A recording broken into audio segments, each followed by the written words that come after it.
Hello everyone, आज date है 26 अक्टूबर 2022 और द हिंदू न्यूज एनालिसिस में आपका स्वागत है। इस वीडियो में हम द हिंदू की इम्पोर्टेंट न्यूज को एग्जाम के पॉइंट ऑफ व्यू से डिस्कस करेंगे।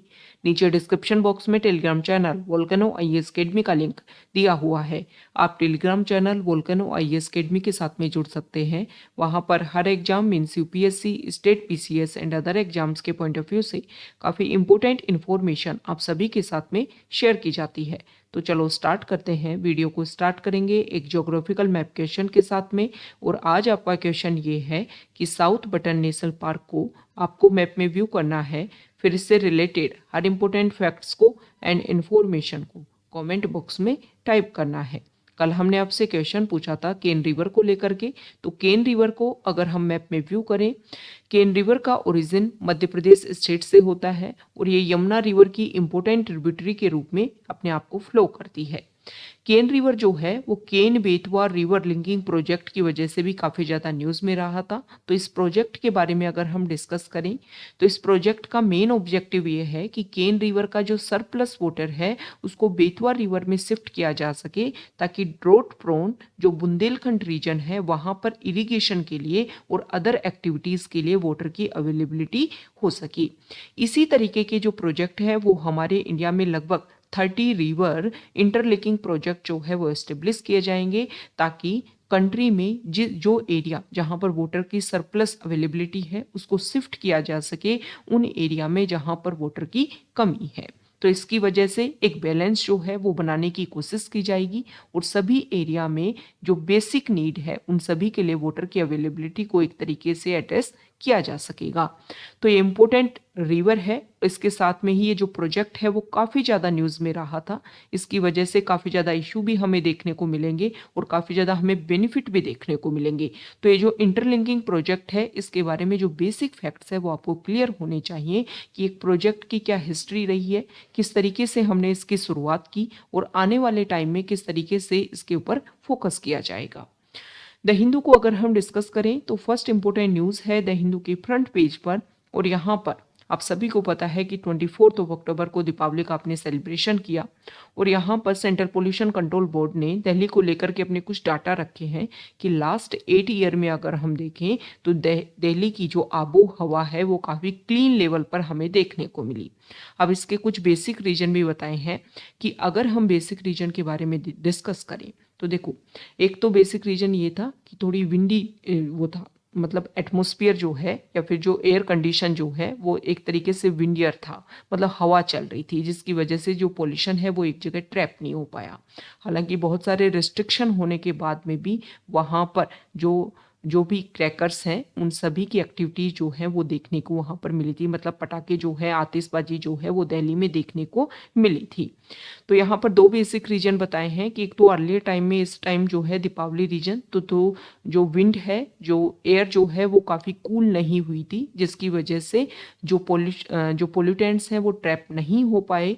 और दूसरा यहाँ पर बेसिक रीजन ये भी एक आप मान सकते हो कि पंजाब और हरियाणा में इस बार जो है वो राइस का प्रोडक्शन थोड़ा कम देखने को मिला है। इस तरीके के डाटा हमने डिस्कस भी किए हैं जिसकी वजह से जो जो भी वहाँ पर जो स्टोव होते हैं उनको लेकर के जो बर्निंग के जो इश्यूज हैं वो भी काफ़ी कम देखने को मिले हैं। साथ ही साथ गवर्नमेंट उनके ऊपर फोकस भी कर रही है कि उनका जो जलाया उनको जाता था, जो उनको बर्निंग किया जाता था, जिसकी वजह से दिल्ली वाले रीजन में काफ़ी ज़्यादा पोल्यूशन लेवल और भी ज़्यादा इंक्रीज हो जाता था, तो उस पर भी रेगुलर करने की गवर्नमेंट ने कोशिश की है। तो इन सभी की वजह से एक फाइनल कंक्लूजन ये निकल कर के आया है कि दीपावली के बाद में जो पोल्यूशन लेवल हाई देखने को मिलता था दिल्ली में वो कम देखने को मिला है।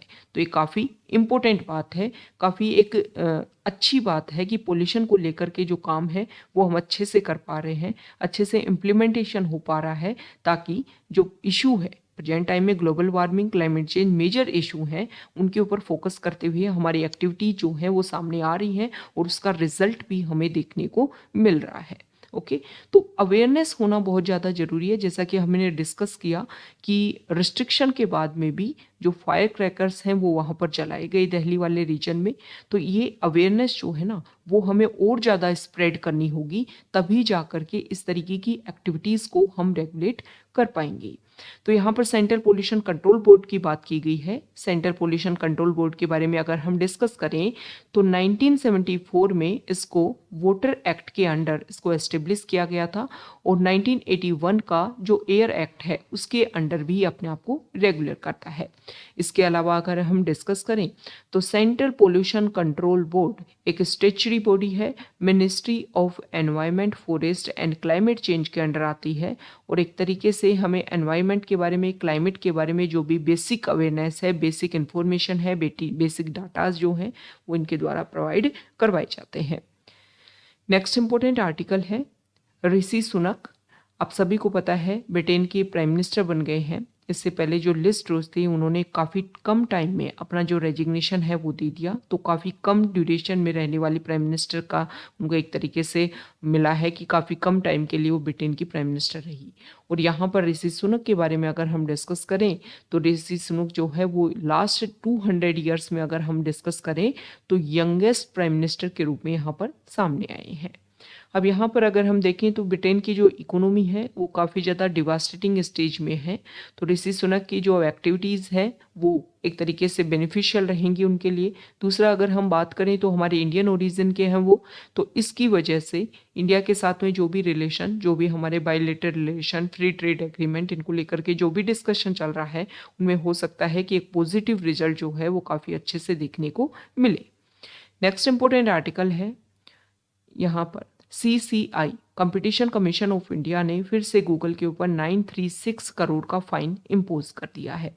यहाँ पर CCI competition commission of India ने बोला है कि आपकी जो ट्रेड जो एक्टिविटीज़ हैं वो काफ़ी तरीके से गलत हैं, और उसी के बेसिस पर ये पेनल्टी जो है वो इम्पोज की जाती है। ओके, तो यहाँ पर CCI ने बोला है कि जो भी एंड्रॉयड फ़ोन है उनमें जो भी एक प्री इंस्टॉलेशन आपके जो भी ऐप का देखने को मिलता है वो एक तरीके से जो भी ट्रेड एक्टिविटीज़ है या जो हमारा अपना जो कंपटीशन एक्ट है उसके सेक्शन 4 को वायलेट करता है, और इसके बेसिस पर ये पेनल्टी लगाई गई है। क्लियरली बोला गया है कि आपके जो भी प्लेटफॉर्म पर जो डाटा कलेक्शन होता है उसके लिए एक ट्रांसपेरेंट पॉलिसी आप लेकर के आओ। साथ ही साथ जो आपकी पहले से जो ऐप डेवलपर्स के साथ में आपका एक जो डिस्कशन होता है उसको लेकर के एक पॉलिसी होनी चाहिए, ना कि ऐसा हो कि फ़ोन जो होते हैं जो भी एंड्रॉयड फ़ोन है उनमें आपके ऐप का प्री इंस्टॉलेशन देखने को मिले। मतलब ऑपरेटिंग सिस्टम को इस तरीके से डोमिनेट करने की जो पावर है उसी के बेसिस पर ये पेनल्टी जो है वो इम्पोज किए गए हैं। कंपटीशन कमीशन ऑफ इंडिया के बारे में डिस्कस करें तो ये भी एक स्टेचुरी बॉडी है। कंपटीशन कमीशन ऑफ इंडिया एक स्टेचुरी बॉडी है। कंपटीशन एक्ट 2002 के बेसिस पर इसको बनाया गया है, और मिनिस्ट्री ऑफ कंज्यूमर अफेयर्स जो है उसके अंडर ये आती है। कंपटीशन कमीशन ऑफ इंडिया में 6 मेंबर 1 चेयरपर्सन, और इनको सेंट्रल गवर्नमेंट के द्वारा अपॉइंट किया जाता है, और कंपटीशन के बेसिस पर जो भी इम्पोर्टेंट प्रैक्टिसेस हैं या जो भी एक तरीके से इलीगल प्रैक्टिसेस हैं उन सभी को एलिमिनेट करने में इम्पोर्टेंट रोल प्ले करता है competition commission of India. Okay, तो देखो इस तरीके की जो भी बॉडीज़ होती हैं वो हमारे GS पेपर 2 के पॉइंट ऑफ व्यू से काफ़ी ज़्यादा इंपॉर्टेंट है। GS पेपर 2 में एक इम्पोर्टेंट आर्टिकल है statutory, regulatory and various quasi judicial bodies, इसको लेकर के। तो जो भी इम्पोर्टेंट ऑर्गेनाइजेशन है उनके बारे में आपको पता होना चाहिए कि इंडिया में किस तरीके से उनको बनाया गया, कितने उनके मेंबर हैं, ये सारी बातें। ओके, ऑर्गेनाइजेशन मतलब इंटरनेशनल ऑर्गेनाइजेशन जो है वो IR की पॉलिसी के अंडर आ जाता है, लेकिन ये जो है वो इंडिया की जो पॉलिटिक्स है उसी के अंडर ही कवर होता है।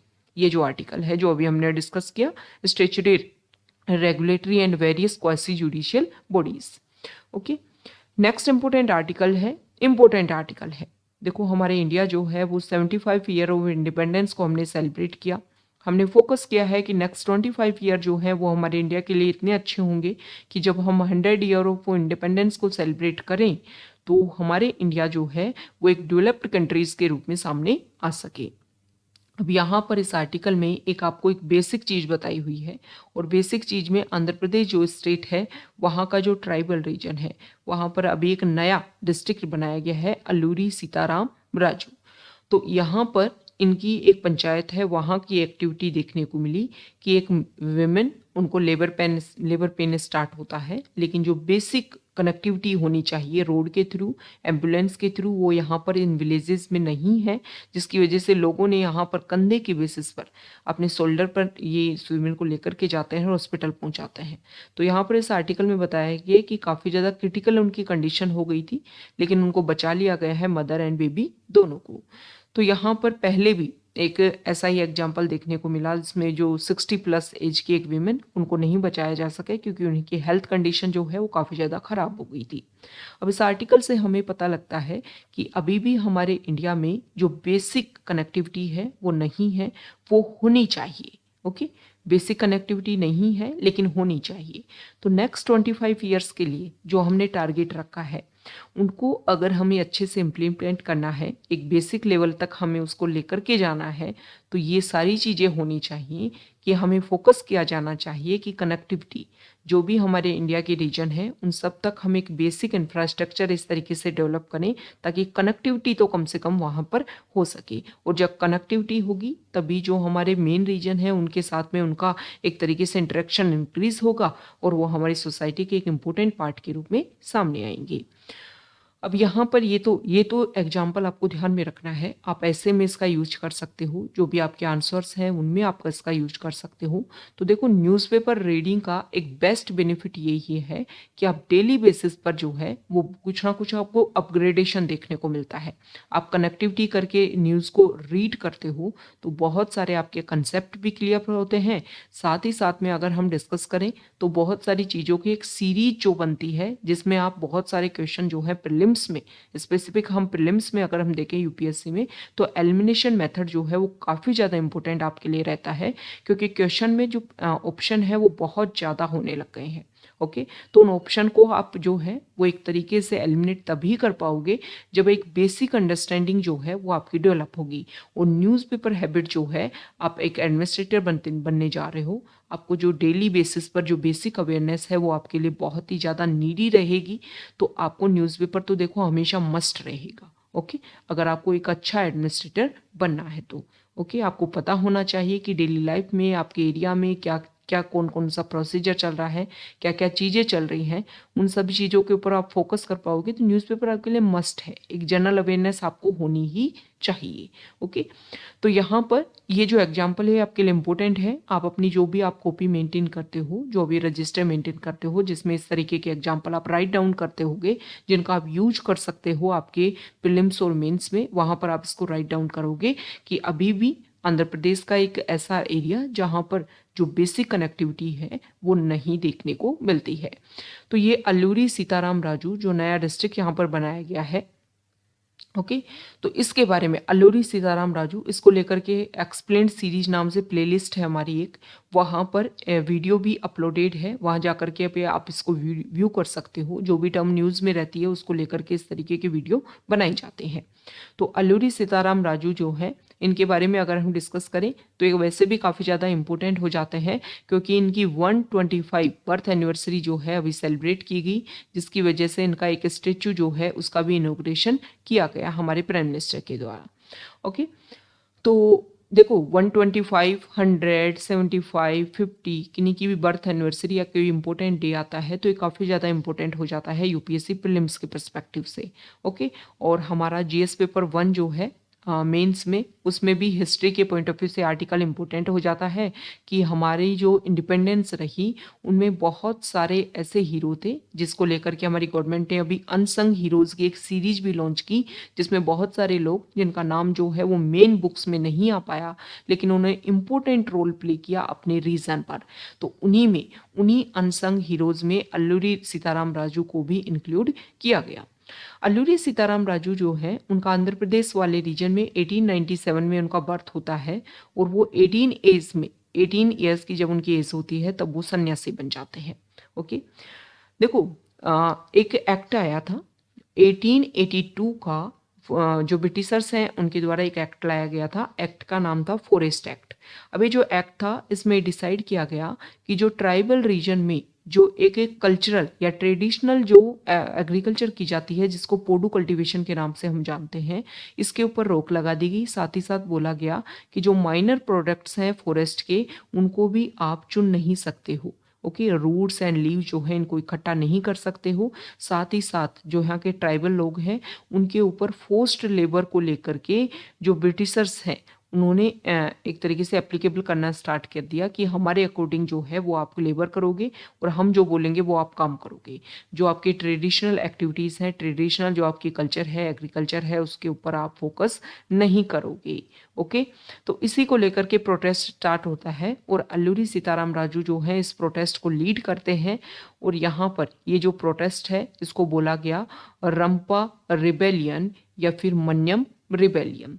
अब ये जो अल्लूरी सीताराम राजू हैं इनको मन्यम मन्यम वीरुडू मन्यम वीरुडू को इनको टाइटल दिया गया जो यहाँ के फॉरेस्ट पीपल थे उनके द्वारा। साथ ही साथ इनको हीरो ऑफ जंगल के नाम से भी जाना गया। तो ये इंपॉर्टेंट टर्म है, ये आपको पता होना चाहिए। ओके, तो उनके लैंड एरिया जो ट्राइबल पीपल हैं उनके लैंड एरिया के जो राइट्स हैं उनको सिक्योर करने के लिए अल्लूरी सीताराम राजू ने यहाँ पर इस रिबेलियन को एक तरीके से लीड किया था। तो ये इंपॉर्टेंट फीचर्स हो गए हैं अल्लूरी सीताराम राजू को लेकर के।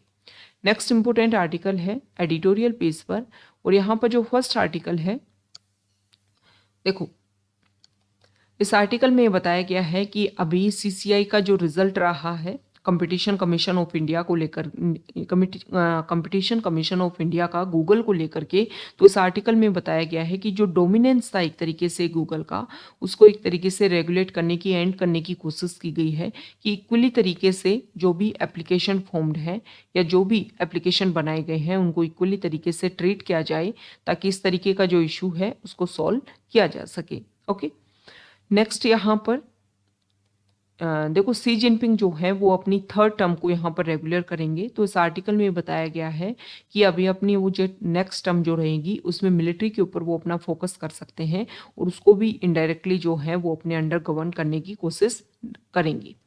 नेक्स्ट यहाँ पर ब्रिटेन जो है उसके बारे में बताया गया है कि देखो 2016 के टाइम में ब्रिटेन में वहाँ पर रेफरेंडम होता है और रेफरेंडम में लीव और जो है वो रेगुलर सस्टेन इसको लेकर के वहाँ पर वोटिंग होती है और उसके बेसिस पर फिर वहाँ पर अलग होना डिसाइड किया जाता है ब्रिटेन का कि ईयू से, यूरोपियन यूनियन से वो अलग तरीके से अपने आप को एस्टेब्लिश करेंगे।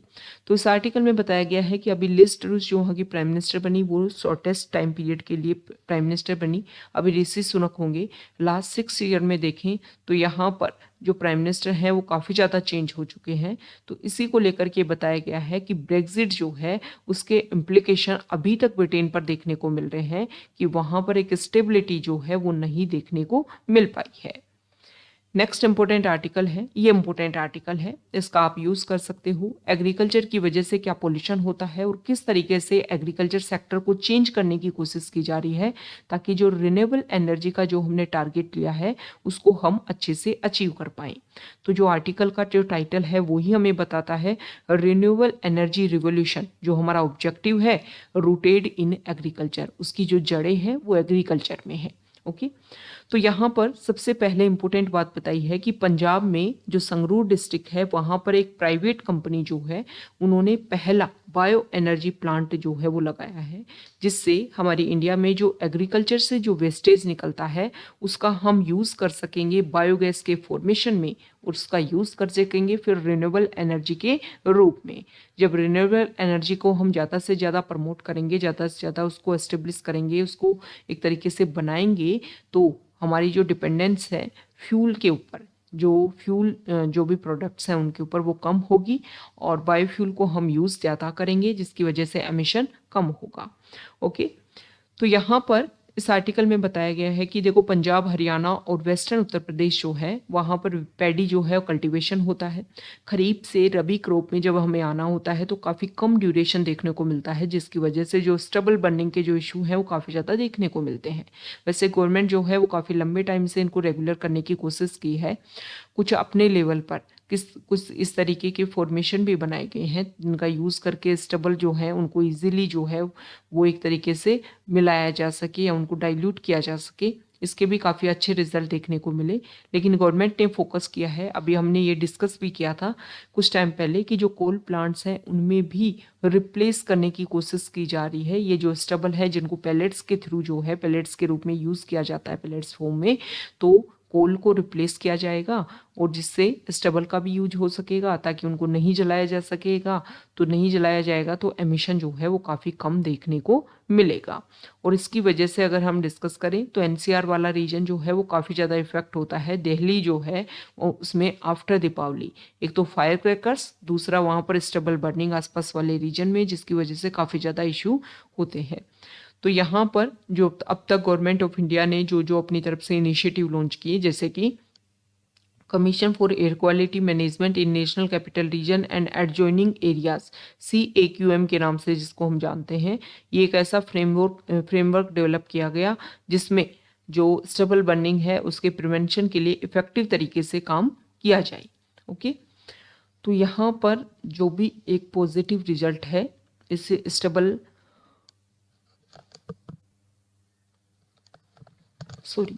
ये जो स्टबल बर्निंग है इसको रोकने के लिए जो कोशिश की जा रही है, इन सभी के बारे में इस आर्टिकल में यहाँ पर बताया गया है। 2019 में FAO food and agriculture organization जो है और नीति आयोग ने इसको अप्रोच किया FAO को, और यहाँ पर बताया गया, पूछा गया कि किस तरीके से पैडी स्ट्रो और स्टबल को हम एनर्जी के फॉर्म में कन्वर्ट कर सके। इसके लिए हमें जो है कुछ सजेशन दिए जाए।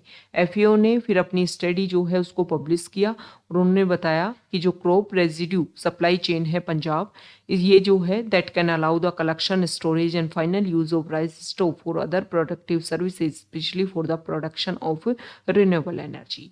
तो यहाँ पर बताया गया है कि देखो ये जो प्रोजेक्ट है, जो प्रोसीजर है स्टबल बर्निंग को रोकने का, और इसको हम पैलेट्स के थ्रू जो है वो यूज़ करें ताकि बायोगैस जो है इसका फॉर्मेशन हो सके। तो यहाँ पर बताया गया है कि देखो इसकी वजह से क्या होगा, हालांकि इसमें जो इम्प्लीमेंटेशन है इस प्रोजेक्ट में वो काफ़ी ज़्यादा आएगा, लेकिन इसकी वजह से एक तो जॉब जनरेशन होगी, क्योंकि इसका कलेक्शन में इसको स्टोर करना, इसको लेकर के नए नए प्लांट बनाना, इसको एक तरीके से क्या होगा, एक तो इसकी वजह से बहुत सारी जॉब जनरेट होगी। तो हमारे यूथ को एक जॉब जो है वो काफ़ी ज़्यादा इंपॉर्टेंट अभी प्रेजेंट टाइम में इशू है। तो जॉब जनरेशन होगा तो एक तरीके से एम्प्लॉयमेंट इंक्रीज होगा, पहली बात। दूसरा, जो वेस्टेज जो एक तरीके से हार्म क्रिएट करता था, एक तरीके से नुकसान हमारे लिए क्रिएट करता था, वो हमारे लिए कन्वर्ट हो पाएगा एक बेनिफिशियल प्रोडक्ट में। ओके, तीसरा क्या है कि एग्रीकल्चर सेक्टर जो है वो रिन्यूएबल एनर्जी का जो हमारा टारगेट है उसको अचीव करने में हमारी हेल्प करेगा। और जब सब कुछ अच्छा होगा तो क्लाइमेट चेंज जो एक मेजर इशू है, ग्लोबल वार्मिंग जो एक मेजर इशू है, उसको हम कंट्रोल कर पाएंगे, और जो ये सारी एक्टिविटीज़ हैं उनको हम रेगुलर कर पाएंगे। ओके, तो ये इंपॉर्टेंट आर्टिकल है। ये जो एग्जाम्पल है, ये जो फर्स्ट बायोगैस का जो प्लांट स्टार्ट किया गया है, इसको आपको ध्यान में रखना है कि क्या एग्रीकल्चर से किस तरीके से प्रमोट करने की कोशिश की जा रही है। नेक्स्ट आर्टिकल है टेक्स्ट पेज पर, और यहाँ पर इथियोपिया जो ईस्ट अफ्रीका जो कंट्री में जो कंट्री ईस्ट अफ्रीका कॉन्टिनेंट में जो कंट्री लोकेटेड है इथियोपिया, वहाँ पर गवर्नमेंट और जो टिग्रे रीजन है वहाँ पर जो ऑर्गेनाइजेशन वर्क कर रहे हैं, जिनकी वजह से मेन गवर्नमेंट और टिग्रे रीजन में जो क्लैश देखने को मिलता है उसको यहाँ पर रेगुलर करने की कोशिश की जा रही है। और उसको लेकर के साउथ अफ्रीका में एक मीटिंग जो है वो भी स्टार्ट हो गई है, ताकि जो इशू हैं उनको सोल्व किया जा सके। और ये नर्दर्न रीजन में, इथियोपिया के नर्दर्न रीजन में जो टिग्रे रीजन जो है वहाँ पर जो भी इस तरीके की इलीगल एक्टिविटीज़ जो देखने को मिलती है, उन सभी को रेगुलर करने के लिए जो प्रोसीजर है वो काम करेगा। नेक्स्ट इंपॉर्टेंट आर्टिकल है, देखो यूनाइटेड नेशन सिक्योरिटी काउंसिल के जो मेंबर हैं वो 26/11 जो अटैक हुआ था 2008 में, उस मेमोरियल पर उन सभी ने अपनी ट्रिब्यूट दी। इसमें चाइना के जो एम्बेसडर हैं, चाइना के जो मेंबर हैं वो भी यहाँ पर प्रेजेंट रहे। साथ ही साथ देखो इंडिया जो है, इंडिया की यूनाइटेड नेशन सिक्योरिटी काउंसिल में जो टर्म है वो जनवरी 2023 में ख़त्म हो जाएगी। तो इससे पहले इंडिया फोकस कर रहा है कि टेररिज्म जो है उसको हमें किस तरीके से एलिमिनेट करना है, किस तरीके से इन इश्यूज को हमें बैलेंस करना है, किस तरीके से सॉल्व करना है। इन सब के ऊपर फोकस करते हुए गवर्नमेंट जो है अपना काम कर रही है। और इस तरीके की एक्टिविटीज़ में वर्ल्ड लेवल पर एक ऐसा रेजोल्यूशन पास करवाने की इंडिया कोशिश कर रही है कि टेररिज्म जो है वो किसी कंट्री को इफेक्ट नहीं करता, डायरेक्टली और इनडायरेक्टली पूरे वर्ल्ड को इफेक्ट करता है। तो हमें फोकस करना चाहिए। टेररिज्म जो है इसकी एक डेफिनेट जो डेफिनेशन है वो सामने आई, साथ ही साथ इसको कंट्रोल करने के लिए जो एक्टिविटीज़ हैं वो भी अच्छे से काम करें। नेक्स्ट यहाँ पर अभी हमारे जो नेक्स्ट सीजीआई होंगे उनके बारे में बताया गया है कि DY चंद्रचूड़ जो है वो अभी हमारे सीजीआई होंगे। इसके बाद में 2027 में नागरथना जो है वो भी हमारी जज होंगी। हालांकि कुछ टाइम के लिए ही वो हमारे इंडिया की फर्स्ट वीमेन सीजीआई रहेंगी। तो इनके बारे में बताया गया है कि इनसे पहले इनके जो फादर हैं वो भी जुडिशरी में रह चुके हैं। और यहाँ पर बहुत सारे ऐसे एग्जाम्पल दिए गए हैं। DY चंद्रचूड़ के जो फादर थे YV चंद्रचूड़, उन्होंने काफ़ी लॉन्गेस्ट सीजीआई के रूप में उनका जो टर्म है वो रहा था। तो यहाँ पर इम्पोर्टेंट बात बताई गई है। इसके अलावा नागरथना के जो फादर थे वो भी हमारे सीजीआई रहे और कुछ टाइम के लिए सीजीआई रहे, लेकिन उनके बाद में जिन्होंने सीजीआई के रूप में अपनी टर्म कंप्लीट की वो इंटरनेशनल कोर्ट ऑफ जस्टिस में उनका अपॉइंटमेंट हो जाता है। उसके बाद में वो जब अपना रेजिग्नेशन देते हैं तो नागरथना के जो फादर हैं वो इसको रेगुलर करते हैं। तो यहाँ पर जुडिशरी में बताया गया है, इससे पहले भी बहुत सारे एग्जाम्पल यहाँ पर बताए गए हैं कि किस तरीके से जो फैमिली एक तरीके से यहाँ पर चेंज देखने को मिलती है वो यहाँ पर रेगुलर हो पा रही है। ओके, और इसीलिए जो गवर्नमेंट है उन्होंने NJSC वो लेकर के आए थे कि इस तरीके से जो एक फैमिली प्रोसीजर है जुडिशरी में वो ना देखने को मिले। साथ ही साथ अगर हम बात करें तो इसमें गवर्नमेंट का भी कुछ इंटरवीन होना चाहिए, ताकि जिन भी जजेस को अपॉइंट करना है उसमें गवर्नमेंट भी अपनी जो एडवाइज है वो अच्छे से इम्प्लीमेंट रख सके। इसलिए वो अपनी तरफ से कुछ मेंबर्स को यहाँ पर इनपुट करना चाहती थी कि जो भी NJSC प्रोसीजर हो उनमें गवर्नमेंट के कुछ मेंबर जो हैं वो भी यहाँ पर रहें। ओके, वो एमिनेंट पर्सनैलिटीज़ होंगे जिनको जुडिशरी में काफ़ी ज़्यादा नॉलेज होगी। ओके, लेकिन गवर्नमेंट जुडिशरी जो है उन्होंने NJSC को एलिमिनेट कर दिया, स्क्रैप कर दिया। किसके बेसिस पर? कि हमारी जो बेसिक प्रोविजन है हमारे कॉन्स्टिट्यूशन का कि सेपरेशन ऑफ पावर्स उसको एक तरीके से वायलेट करता है, वो जुडिशरी में इंटरवीन करने की कोशिश करेगा ये NJSC programme. Next important article है पेज नंबर 12 पर। देखिए, तो यहाँ पर जो आर्टिकल है देखो, ये लैंसेट की रिपोर्ट आई है और इस रिपोर्ट में ये बोला गया है कि 2020 में अगर हम देखें तो 3 लाख इंडियन जो हैं उन लोगों की फॉसिल फ्यूल की वजह से, फॉसिल फ्यूल को बर्न किया उसकी वजह से उनकी डेथ हो गई। तो इस आर्टिकल में बताया गया है कि लास्ट कुछ टाइम से अगर हम कंपैरिजन करें तो फॉसिल फ्यूल का जो बर्निंग प्रोसीजर है वो काफ़ी ज़्यादा इंक्रीज़ हो गया है और साथ ही साथ उसकी वजह से जो पॉल्यूशन है वो इंक्रीज़ होता जा रहा है और इसकी वजह से ही ये सारे इशू जो हैं वो देखने को मिल रहे हैं। नेक्स्ट इंपोर्टेंट आर्टिकल है फॉरेन पेज पर और यहाँ पर सितरंग जो साइक्लोन है उसके बारे में बताया गया है कि बांग्लादेश जो है वहाँ पर कुछ लोगों की डेथ हो गई है सितरंग साइक्लोन की वजह से। तो देखो, साइक्लोन जो है वो किस तरीके से जनरेट होते हैं, जो हमारे ओशन रीजन होते हैं जब वो उनकी वार्म स्टेज होती है। तो देखो, आप सभी को पता है कि जो विंड है मतलब एयर जो है वो high pressure to low pressure की तरफ जो है वो एक तरीके से क्या होती है, फ्लो करती है। तो आप सभी को ये बात तो पता होगी कि जो लैंड एरिया है वो जल्दी गर्म होता है और जल्दी ठंडा होता है, लेकिन जो वाटर एरिया है वो जल्दी देर से गर्म होता है और देर से ठंडा होता है।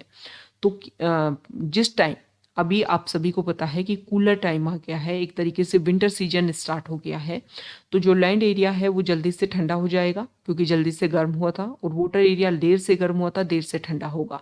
तो जो जहाँ पर जो टेम्परेचर ज़्यादा होता है वहाँ पर जो एयर होती है उसका टेम्परेचर बढ़ करके वो क्या हो जाती है, हल्की हो जाती है और वहाँ का जो प्रेशर है वो कम हो जाता है। अब यहाँ का प्रेशर कम है, ओशन रीजन का प्रेशर कम है, वो लैंड एरिया पर प्रेशर ज़्यादा है। ओके, तो यहाँ से जो विंड है वो इस तरीके से फ्लो करेंगी। अब इस तरीके से फ्लो करेंगी, यहाँ की जो एयर है वो गर्म होकर के ऊपर उठ गई।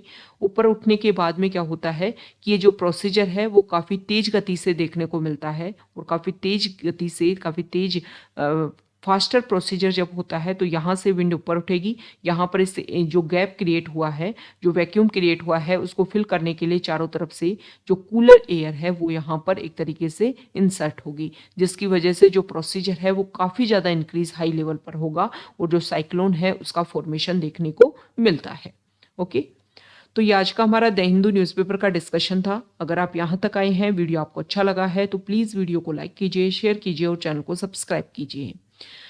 आपके साथ में एक इम्पोर्टेंट इन्फॉर्मेशन हम डिस्कस कर लेते हैं मेंटरशिप प्रोग्राम के बारे में। 2023 यूपीएससी प्रीलिम्स की अगर आप प्रिपरेशन कर रहे हैं तो ये प्रोग्राम आपके लिए काफ़ी ज़्यादा बेनिफिशियल रहेगा। 1 नवंबर से ये प्रोग्राम स्टार्ट होगा।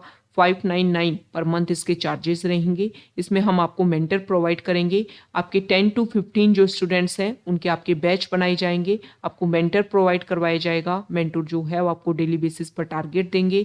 आपका स्टैटिक प्लस में करंट अफेयर पार्ट जो है वो प्रीलिम्स के पर्सपेक्टिव से तैयार करवाया जाएगा। करंट अफेयर में लगभग 1.5 साल के करंट अफेयर आपके कवर करवाए जाएंगे और स्टैटिक पार्ट में जो भी स्टैंडर्ड बुक्स हैं एनसीईआरटी हैं वो उनको टारगेट के बेसिस पर हम आपको कवर करवाएंगे। इसमें किस तरीके का प्रोसीजर होगा, टारगेट आपको देंगे कि डेली आपको इतना कवर करना है, फिर आपको जो है वो एमसीक्यू फॉर्मेट में उस सिलेबस को रिवाइज भी करवाया जाएगा। 3000 प्लस जो है वो एमसीक्यू आपके यहाँ पर सॉल्व करवाए जाएंगे। तो अगर आपको लगता है कि ये प्रोग्राम आपके लिए बेनिफिशियल रहेगा तो आप इसको ज्वाइन कर सकते हो। Okay, thank you.